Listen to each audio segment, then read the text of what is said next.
You were saying... Yes, please. Please help me. Black scientists. Hey, Esther, did you accidentally hear anything? Right, Wigga. Okay, Yeah. so here... Did you just look at me and think of it? So here's... How did that thought bubble get created? You're like, oh, that's what it is.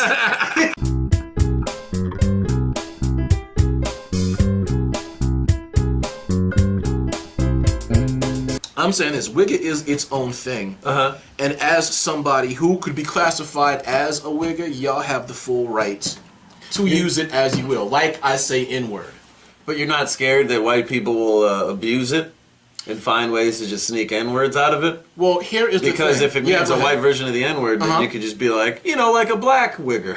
and then that's just, you just found a loophole in being able to say the N-word without actually saying it.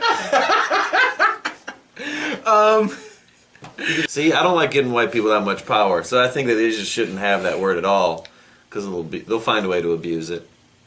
I believe in freedom above the tyranny of possibility. So I want you to say Wigga. You want? I'm trying to think about about who a black Wigga would be. I think I know one. You know, here is what I see a black Wigga is. yeah, right? Because I don't even know the definition of it. Here is what it is. It's basically like it is a black person who grew up in non-urban circumstances, but because they're black, they want to act more urban than they actually are.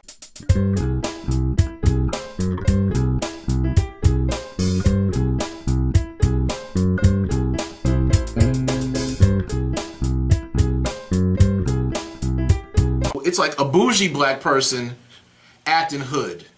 Dude, and I'm a bougie dude myself also. I like it too because it's like it just sounds good to say. Yeah, like I almost wish it meant something else that would be a more normal thing to say on a daily basis.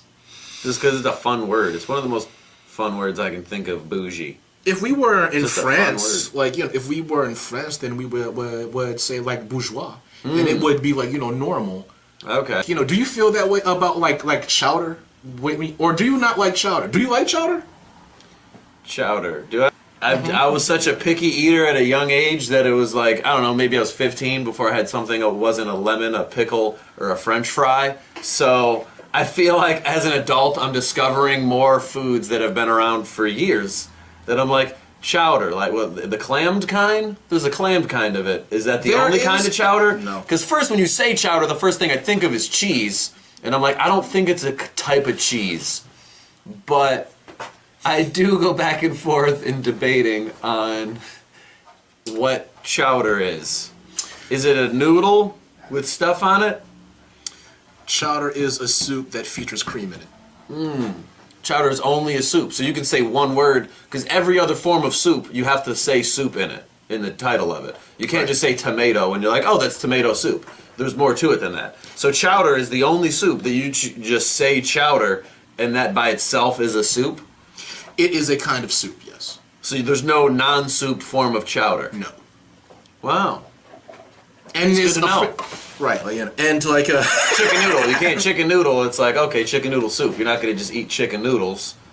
We say chicken noodle, and the soup is assumed. What kind of soup is it? It's the soup with chicken and the noodles. Right.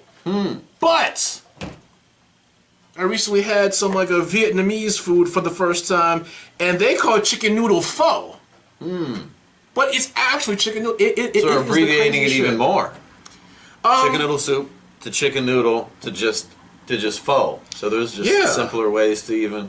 Yeah, like somehow like we have to say chicken noodle. We need like 4 syllables. They say pho and it's done.